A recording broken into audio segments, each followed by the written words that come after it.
Well, today our topics are going to be spinal cord. I mean spinal cord हम already कर चुके हैं, but still उसकी कुछ चीज़ें हैं जो रहती हैं. सो विल ट्राई और लेवल हार्ड कि आज हम उसकी बाकी चीज़ें भी कंप्लीट कर लें. जस्ट कुछ डिटेलिंग्स हैं जो मैं जल्दी से आपको कवर करवा देती हूँ. Okay, so the main topics are the spinal cord and the ascending tracts. Ascending tracts well हम दूसरी वीडियो में देखेंगे. इस वीडियो में जस्ट हम अपने स्पाइनल कॉर्ड को ही देखते हैं.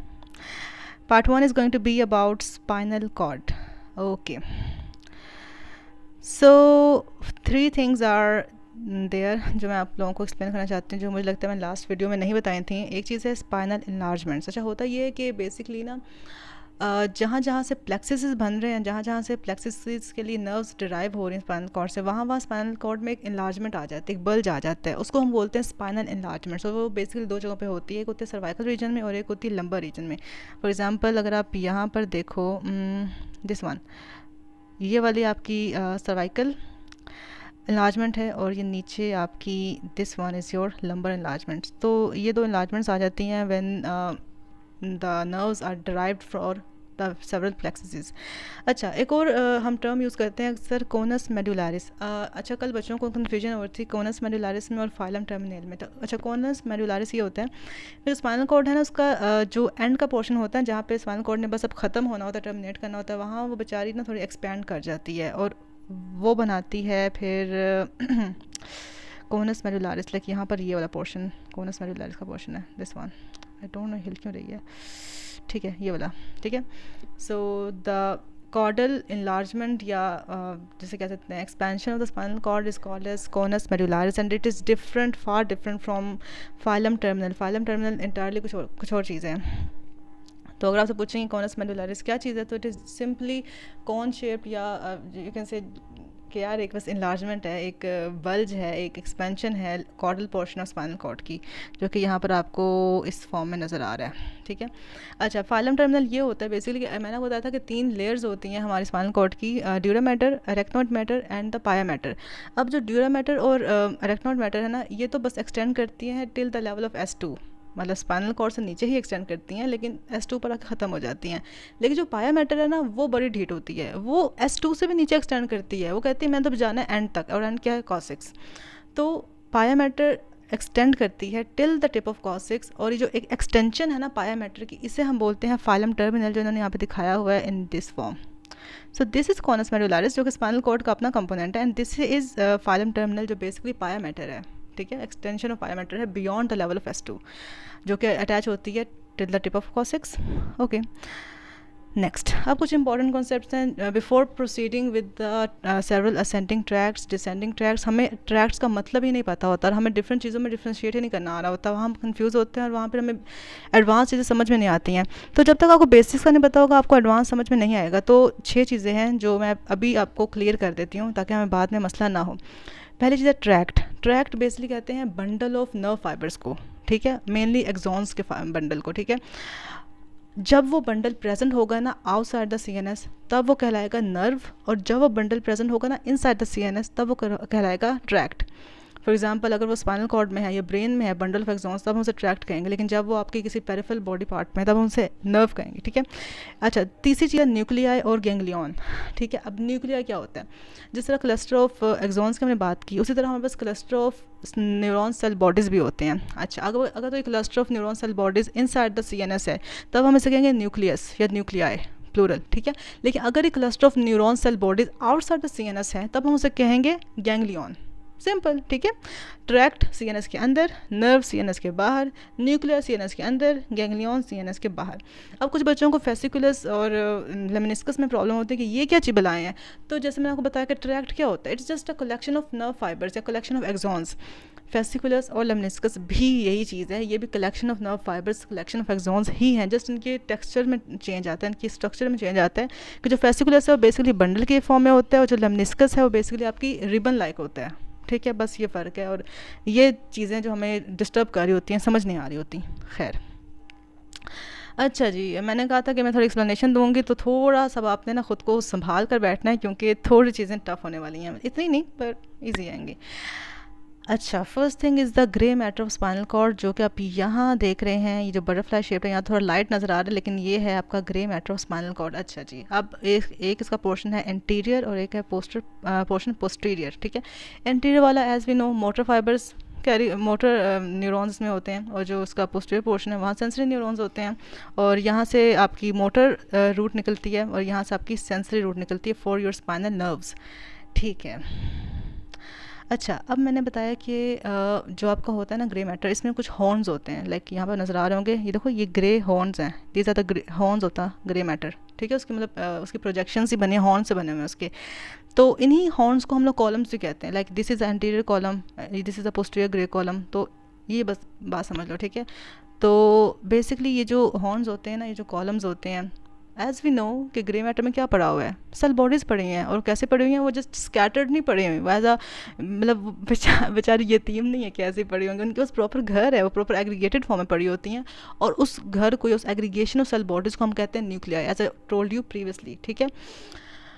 ओके, नाउ होता ये है कि कुछ सेल बॉडीज़ के ग्रुप्स होते हैं जो इंटीरियर ग्रे कॉलम में होते हैं, कुछ सेल बॉडीज़ के ग्रुप पोस्टीरियर ग्रे कॉलम में होते हैं, ठीक है।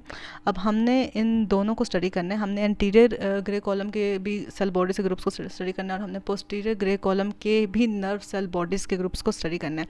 अच्छा, जो है ना आपका इंटीरियर ग्रे कॉलम का ग्रुप, उसमें 3 आ जाती हैं बॉडीज़ आपके, 3 उसके ग्रुप्स आ जाते हैं। एक है आपका मिडिल ग्रुप, सेंट्रल ग्रुप और लैटरल ग्रुप। इसकी फर्दर हम एक्सप्लेनेशंस आगे देखते हैं, लेकिन आप लोग बस ये याद कर लो, इसको अब्जॉर्ब कर लो, मैं आप लोगों को टाइम देती हूँ। एंटीरियर ग्रे कॉलम में 3 नर्व सेल बॉडीज़ के ग्रुप्स पड़े हुए हैं, मीडियल, सेंट्रल एंड लैटरल, ठीक है। मैं आपको दिखाती हूँ, it is something like this. अभी समझ नहीं आ रही, बहुत मैंने गुच्चा मुच्चा किया हुआ है इसको, लेकिन ये देखो, ये आसान सा लग रहा है कि देखो एक मीडियल ग्रुप है एंटीरियर में, एक सेंट्रल ग्रुप है और एक लैटरल ग्रुप है, ठीक है। और ये तीनों ग्रुप्स डेफिनेटली मोटर एक्सॉन्स को जन्म देंगे, क्योंकि ये एंटीरियर में प्रेजेंट है, सिंपल। अच्छा, अब होता ये है कि जो मिडिल ग्रुप है ना, अच्छा एक बात याद है ना कि जो ग्रुप्स होते हैं न्यूरॉन सेल बॉडीज़ के, ये throughout the length of spinal cord present नहीं होते हैं, लाइक कुछ ग्रुप्स होते हैं जो throughout the length present होते भी हैं, दो आर द प्रिविलेज्ड वन, लेकिन कुछ होते हैं जो एक सेगमेंट में होंगे स्पाइनल कॉर्ड के, तो दूसरे सेगमेंट में नहीं भी होंगे। तो आपने ये बात भी याद रखनी है कि कौन से सेगमेंट में है, ये इंपॉर्टेंट चीज़ होती है, ये पेपर में आती है। जो मिडिल ग्रुप है ना, this is the most privileged one, क्योंकि ये throughout the spinal cord present है, तो इसकी तो तुम लोगों को डिस्ट्रीब्यूशन करने की कोई ज़रूरत ही नहीं है, क्योंकि ये तो हर जगह प्रेजेंट होगा, ठीक है। और ये बेसिकली इनोवेशन दे रहा होता है नेक और ट्रंक के मसल्स को, जिसमें आपके एब्डोमिनल के मसल्स आ जाते हैं, आपके इंटरकॉस्टल मसल्स आ जाते हैं। तो ये तो हो गया आपका मीडियल ग्रुप। लेकिन जो लैटरल और सेंट्रल ग्रुप्स हैं ना, ये थ्रू आउट प्रेजेंट नहीं होते, ये जस्ट होंगे कहाँ पे, सर्वाइकल और लंबोसेक्रल रीजन में, ये थोरेसिक में नहीं होंगे, जो कि एक अंडरस्टैंडेबल सी बात है, वहाँ पर आपका मेजर पोर्शन मीडियल ग्रुप का जो है, तो इनको वहाँ होने की ज़रूरत नहीं है। तो सर्वाइकल और लंबोसेक्रल रीजन में होंगे कौन से, लैटरल और सेंट्रल ग्रुप्स। अब जो सेंट्रल ग्रुप है ना, वो थोड़ी फिल्म है, वो थोड़ी बड़ी फिल्म है क्योंकि वो फर्दर 3 ग्रुप्स में डिवाइड हुआ है, ठीक है। मतलब उसके फर्दर 3 न्यूक्लियाई हैं। अच्छा, एक है उसका न्यूक्लियस जिसे बोलते हैं हम लोग फ्रेनिक न्यूक्लियस, ठीक है। एक है उसका न्यूक्लियस जिसे हम बोलते हैं एसेसरी न्यूक्लियस, और एक है उसका न्यूक्लियस जिसे हम बोलते हैं लंबोसेक्रल न्यूक्लियस, ठीक है। ये उसकी बेचारे की कुछ आखिरी इच्छा थी कि यार तुमने मुझे सारे सेगमेंट्स तो दिए हैं स्पाइनल कॉर्ड के, पर मुझे कुछ डिविजन्स तो दे दो। तो डिविजन्स फिर 3 है उसकी, phrenic, accessory and lumbosacral. Phrenic as you know, as you can see कि जो फ्रेनिक वो होती है वो spinal segment C3 to C5 से आती है। तो यही है भाई, ये C3 to C5 में प्रेजेंट होंगे, ठीक है। मतलब कि जो सेंट्रल ग्रुप है हमारे एंटीरियर ग्रे कॉलम का, उसमें जो फ्रेनिक न्यूक्लियस है ना, वो C3 to C5 में प्रेजेंट होगा, और ये बेसिकली आपकी फ्रेनिक नर्व को उसके लिए रूट्स को जन्म देगा, ठीक है। आई मीन उसको गिव राइज या जो भी है। अच्छा, और जो आपका ये एसेसरी न्यूक्लियस है, ये C1 to C5 to C6 होगा, ठीक है। और ये बेसिकली जो ये जो पोर्शन है ना, ये बेसिकली आपके एसेसरी नर्व को बनाते हैं, तो इसलिए हम इसको एसेसरी न्यूक्लियस भी बोलते हैं। और एसेसरी नर्व आपके स्टेनोक्लेडोमास्टोइड और आपके ट्रेपीजियस सप्लाई करती है, ठीक है। जबकि जो आपकी फ्रेनिक नर्व थी वो आपके डायफ्राम को सप्लाई करती है, लेकिन ये करती है आपके ट्रेपीजॉइड को और स्टेनोक्लेडोमास्टोइड को। Last but not the least is your lumbosacral nucleus, जो कि L2 से लेकर S1 तक प्रेजेंट होता है, और ये बेसिकली लंबोसेक्रल में रीजन में है, तो ये बेसिकली आपकी पेरिनियम को सप्लाई देता है। तो ये हो गया आपके 3 groups, phrenic group, accessory nucleus और लंबोसेकल न्यूक्लियस, ठीक है। ये आपके सेंट्रल ग्रुप के कंपोनेंट्स से इस वाले ग्रुप के।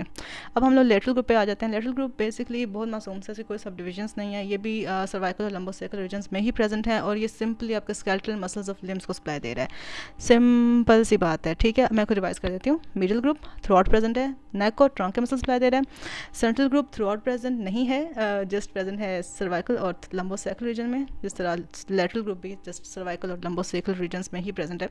सेंट्रल ग्रुप के प्रेजेंट 3 डिविजन्स हैं, phrenic nucleus, accessory nucleus and lumbosacral nucleus. जो फ्रेनिक है वो C3 to C5 में प्रेजेंट है, जो एसेसरी है वो C1 to C5 C6 में प्रेजेंट है, और जो आपका ये वाला है लंबोसेकल ये L2 to S1 में प्रेजेंट है।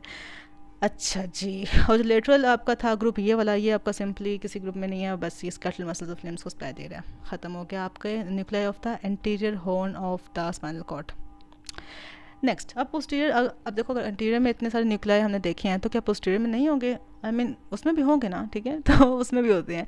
तो पोस्टीरियर ग्रे कॉलम में भी कुछ सेल बॉडी से ग्रुप्स पड़े होते हैं। Number 1 is your substantia gelatinosa, number 2 is your nucleus proprius, proprius होता है, मैंने गलती से पी, खैर छोड़ दो इसको। और number 3 is your nucleus dorsalis and number 4 is your visceral afferent nucleus. बस इसलिए स्लाइड दिखा रही हूँ क्योंकि तुम लोग इसके नाम से फेमिलियर हो जाए, फिर इसको याद करना आसान होगा। ओके, फर्स्ट वन कौन सा है? Substantia gelatinosa, second one is a nucleus proprius, third one is a nucleus dorsalis and fourth one is a visceral afferent nucleus, ठीक है। याद हो गया? आगे चलते हैं, अब दिखाती हूँ कैसे होते हैं। अच्छा, जो पहला वाला है ना, कौन सा था? सबस्टेंशिया जेलेटिनोसा, वो बिल्कुल एपेक्स से प्रेजेंट होता है, ये वाला, ये रेड में जो है, ये सबस्टेंशिया जेलेटिनोसा है, ठीक है। देखो पोस्टीरियर में प्रेजेंट है, एंटीरियर में नहीं है। और अच्छा, एक और बात है, जो ग्रुप्स होते हैं न्यूरॉन सेल बॉडीज़ के, ये यहाँ भी होंगे और ये यहाँ भी होंगे, मतलब लेफ्ट राइट दोनों में होते हैं। इट्स जस्ट दैट कि हम एक साइड पे दिखाते हैं क्योंकि अब पता है ना, ऑब्वियस कि दूसरी साइड पे भी सेम ग्रुप्स प्रेजेंट होते हैं, जस्ट एक साइड पे नहीं होते, ठीक है। अच्छा, first one was substantia gelatinosa, ठीक है, जो कि throughout the spinal cord present है, ओके। एंड इसमें बेसिकली सिंस इट्स सेंसरी, ये सारे सेंसरी ही हैं, तो कुछ इम्पल्सिस को ब्रेन तक कंडक्ट करवाते हैं। और जो आपका ये सबस्टेंशिया जेलेटिनोसा है, ये बेसिकली पेन, टेम्परेचर और टच के सेंसेशंस को कैरी करता है, ठीक है। The second one is the nucleus proprius, ठीक है, जो इसके थोड़ा एंटीरियरली प्रेजेंट है। ये बेसिकली इम्पल्सिस कैरी करता है प्रोप्रियोसेप्शन की, वाइब्रेशन की, 2 पॉइंट डिस्क्रिमिनेशन की और पोजीशन की, दिस वन। ये दोनों ही throughout spinal cord present है, तो इन दोनों के बारे में ज़्यादा सोचने की या याद रखने की कोई ज़रूरत नहीं है। बस इनके इम्पल्सिस याद रखना कि जो एंटीरियर वाला है वो आपकी पेन, टच और टेम्परेचर को कैरी कर रहा है, और जो आपका ये है न्यूक्लियस प्रोप्रियस, ये बेसिकली आपकी 2 पॉइंट डिस्क्रिमिनेशन को, वाइब्रेशन को और पोजीशन वगैरह को कैरी कर रहा है। अच्छा, now the third one is the nucleus डोर्सालिस, this one here at the base. अच्छा, ये बेसिकली काम ये करता है कि ये ना फर्स्ट ऑफ ऑल पूरी स्पाइनल कॉर्ड में प्रेजेंट नहीं होगा, इसकी कुछ डिवीजन है, ये जस्ट C8 से लेके L3 L4 तक प्रेजेंट होगा। जैसे मैंने पीछे देखा था ना कि सर्वाइकल और लंबोसेकल रीजन में प्रेजेंट थे, ये सर्वाइकल और लंबर रीजन में प्रेजेंट होता है, लाइक C8 से लेकर L3 L4 तक। और उसका काम बेसिकली होता है प्रोप्रियोसेप्शन को कैरी करना, सिंपल प्रोप्रियोसेप्शन, और कुछ भी नहीं करता ये। एंड अगर मैं अच्छे से बोलूँ तो अनकॉन्शियस प्रोप्रियोसेप्शन को, प्रोप्रियोसेप्शन क्या होती है? देखो, एक होती है प्रोप्रियोसेप्शन और एक होती है एक्सट्रोसेप्शन। प्रोप्रियोसेप्शन ये होती है कि आपकी जो सेंसरी इम्पल्सेस आएंगे वो इनसाइड द बॉडी से आएंगे, लाइक आपके मसल्स आएंगे या जॉइंट्स आएंगे। जो एक्सट्रोसेप्शन होती है वो बेसिकली ये होता है कि आपकी जो इम्पल्सेस आएंगी वो आउटसाइड द बॉडी आएंगी, लाइक जो आपकी पेन है, टच है, टेम्परेचर है, ये वगैरह आपकी आउटसाइड द बॉडी से आते हैं, तो ये सारे क्या है? एक्सट्रोसेप्टिव इम्पल्सेस। तो ये बेसिकली प्रोप्रियोसेप्शन कैरी करता है। और कुछ होती हैं जो होती हैं आपकी कॉन्शियस प्रोप्रियोसेप्शन, और कुछ होती हैं अनकॉन्शियस। जो कॉन्शियस होती हैं वो कैरी कर रहा होता है आपका ये वाला, ये जो आपका दिस वन न्यूक्लियस प्रोप्रियस। और जो अनकॉन्शियस होती हैं प्रोप्रियोसेप्शन की, वो आपका न्यूक्लियस डोर्सालिस कैरी कर रहा है इन दिस वे। अच्छा, जो आपके विज़रल एफरंट न्यूक्लियस है ना, वो भी आपका थ्रू आउट प्रेजेंट नहीं होता, ठीक है, वो भी आपका किसी ख़ास सेगमेंट्स में ही प्रेजेंट होता है। ये वाला जो चौथा है छोटा सा nucleus, this is a visceral afferent nucleus. अच्छा, ये जो है कहाँ से ले कहाँ तक प्रेजेंट है, ये आप लोगों को याद करना पड़ेगा, इट इज़ अ रट्टे वाली चीज़। तो ये basically T1 to L3 present होता है, visceral afferent nucleus. And as its name is indicating, ये बेसिकली आपकी विज़रा से सेंसरी इन्फॉर्मेशन लेकर आ रहे हैं, क्योंकि ये सारे ही सेंसरी इन्फॉर्मेशन ही कैरी कर रहे हैं। एक बार रिवाइज कर लेते हैं, ठीक है। जो आपका सबस्टेंशियल जेलेटिनोसा है थ्रू आउट प्रेजेंट है, जो आपका न्यूक्लियस प्रोप्रियस है वो थ्रू आउट प्रेजेंट है। जो सबस्टेंशियल जेलेटिनोसा है ये आपकी पेन, टेम्परेचर और टच की सेंसेशन लेकर आ रहा है। जो आपका न्यूक्लियस प्रोप्रियस है ये आपकी प्रोप्रियोसेप्शन की इम्पल्सेस को लेकर आ रहा है, वाइब्रेशन को, 2 पॉइंट डिस्क्रिमिनेशन को वगैरह वगैरह। जो थर्ड वन है न्यूक्लियस डोर्सालिस, ये बेसिकली आपकी अनकॉन्शियस प्रोप्रियोसेप्शन को लेकर आ रहा है, और ये प्रेजेंट होता है C8 से लेकर L3 L4 तक। रिपीट आफ्टर मी, C8 से लेकर L3 L4 तक, C8 से लेकर L3 L4 तक होता है आपका न्यूक्लियस डोर्सालिस। ओके, और जो चौथा ग्रुप है छोटा सा, ये बेसिकली होता है आपका T1 टू L3। इसमें थोड़ा रीजन नहीं आता, जब जस्ट आता है T1 टू L3, थोड़ा को लंबा रीजन होता है D1 टू L3। वो कौन सा था, C8 से लेकर L3 L4 तक, और ये होता है T1 टू L3। इसको आप C8 टू L3 भी बोल सकते हो, C8 टू L3, और ये होता है T1 टू L3। इसमें सर्वाइकल रीजन की कोई कॉन्ट्रीब्यूशन नहीं होती, ठीक है। ओके, ये हो गया। अच्छा, और हमने जो पीछे पढ़े थे न्यूक्लियाई, कौन से थे, वो वाले जो लेटरल और सेंट्रल ग्रुप थे, वो सिंपल थोरैकोलम्बर रीजन में होते हैं, तो उनको कुछ याद करने की ऐसा ज़रूरत नहीं है। और जो ये वाले हैं, ये C8 टू T1 होता है आपका न्यूक्लियस डोर्सालिस, और T1 टू L3 होता है, C8 टू L3 होता है आपका न्यूक्लियस डोर्सालिस, और T1 टू L3 होता है आपका न्यूक्लियस विज़रल एफरन न्यूक्लियस। ठीक हो गया, आगे चलते हैं। अच्छा, एंटीरियर और पोस्टीरियर ग्रे कॉलम के अलावा एक हमारे पास लेटरल ग्रे कॉलम भी होता है, इसको भी हम डिस्कस करते हैं, लेकिन ये throughout the spinal cord present नहीं होता अनफॉर्चुनेटली, ये कुछ स्पेसिफिक रीजन्स में होता है। अच्छा, ये इसका काम क्या होता है यार, ये जो लेटरल ग्रुप होता है ना, ये बेसिकली आपकी ऑटोनॉमिक नर्वस सिस्टम से रिलेटेड होता है, तो इसके जो फाइबर्स होते हैं वो ऑटोनॉमिक नर्व्स ही बना रहे होते हैं। ऑटोनॉमिक नर्व्स बेसिकली ये होती हैं, जो सिम्पैथेटिक होती हैं वो तो जाएंगे सिम्पैथेटिक गैंग्लिया में, जो आपकी गैंग्लियोनेटेड चेन होती है इसको सिम्पैथेटिक ट्रंक कहते हैं, तो सिम्पैथेटिक तो सीधा वहीं जाएंगी, ठीक है। और जो पैरासिम्पैथेटिक होती हैं वो आपकी पेल्विक स्प्लैंकिंग नर्व बना रही होती हैं। ओके, अब ये डोर्सल, अभी जो लेटरल कॉलम है ये प्रेजेंट कहाँ कहाँ होता है, एक तो ये प्रेजेंट होता है आपके थोरैकोलम्बर रीजन में, ठीक है, T1 से लेके L2 L3 के रीजन में। जब ये प्रेजेंट होगा यहाँ पर ये करेगा क्या, यहाँ पर ये सेंसरी फाइबर्स देगा, सॉरी सिम्पैथेटिक फाइबर्स देगा to the sympathetic trunk. Simple, जैसे सिम्पैथेटिक ट्रंक है ना लंबी सी, तो इसको स्पाइनल कॉर्ड से फाइबर्स आते हैं ऐसे ऐसे ऐसे करके, जो फिर आगे भी जाने होते हैं। ये मैंने पहले बताया था, जो रेमाई कम्युनिकेंटिव होते हैं, या जो ग्रे रेमस वाइट रेमस, उसका कॉन्सेप्ट होता है। तो ये बेसिकली कौन सा रेमस बनाता है, ये वाइट रेमस बनाता है, ठीक है। ये वाइट, इससे वाइट रेमस जाते हैं टू द सिम्पैथेटिक ट्रंक, और T1 से लेकर L2 टू L3 जो प्रेजेंट होंगे वो सिम्पैथेटिक होंगे, और जो निकलेंगे ना S2 S3 S4 से वो पैरासिम्पैथेटिक होंगे। बस ये याद रखना, सिंपल।